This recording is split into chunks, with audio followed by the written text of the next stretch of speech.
The Dallas Mavericks defeated the Los Angeles Clippers Wednesday night in Los Angeles, winning 110-104.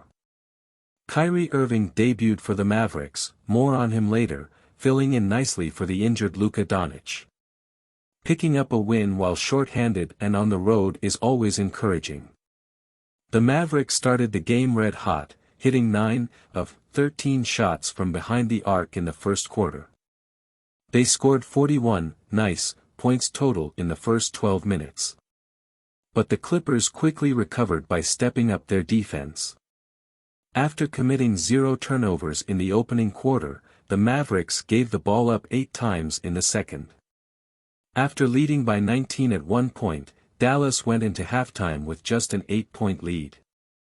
The Clippers kept chipping away at the Mavericks' lead in the second half, but Dallas kept getting timely shots to hold them at bay.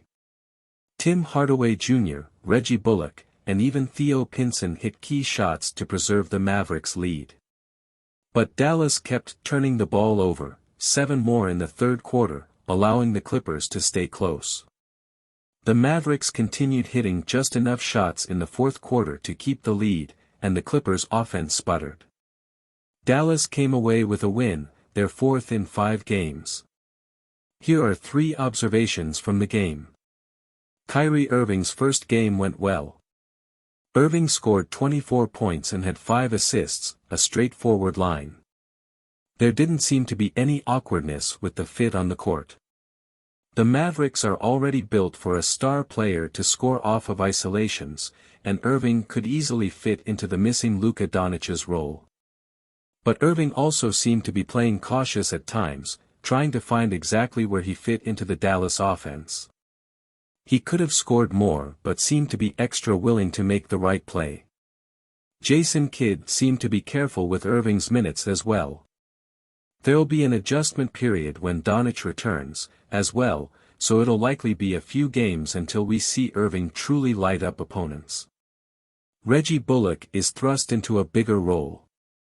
Bullock started out on fire, hitting his first 5 three-pointers. It looked like he was going to have one of those nights that Tim Hardaway Jr. is known for, suddenly erupting for 28 points on a random Wednesday night. But it wasn't in the stars. Bullock went on to hit just 1 of 7 threes the remainder of the game. He finished the night with 18 points on 6 of 12 shooting from deep. With the trade of Dorian Finney-Smith, Bullock has to step up and be a consistent 3-point threat and perimeter defender. He can't struggle to shoot the way he did earlier in the year. Early on tonight, it looked as if he might be ready to replace Finney-Smith and then some. Still, it's nice to see his shot falling at a decent rate.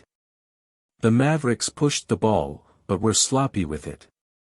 I've often written that the Mavericks should pick up their pace, and not by a little. Irving pushes the ball much more than Doncic, who prefers to plod and execute slowly. If the Mavericks running more comes at the expense of them turning the ball over like tonight, though, maybe they should just keep their pace slow.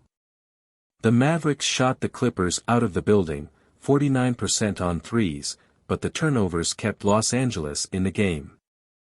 There's probably a happy medium between the reckless running and the excruciating slow Mavericks pace that they'll find the next few months.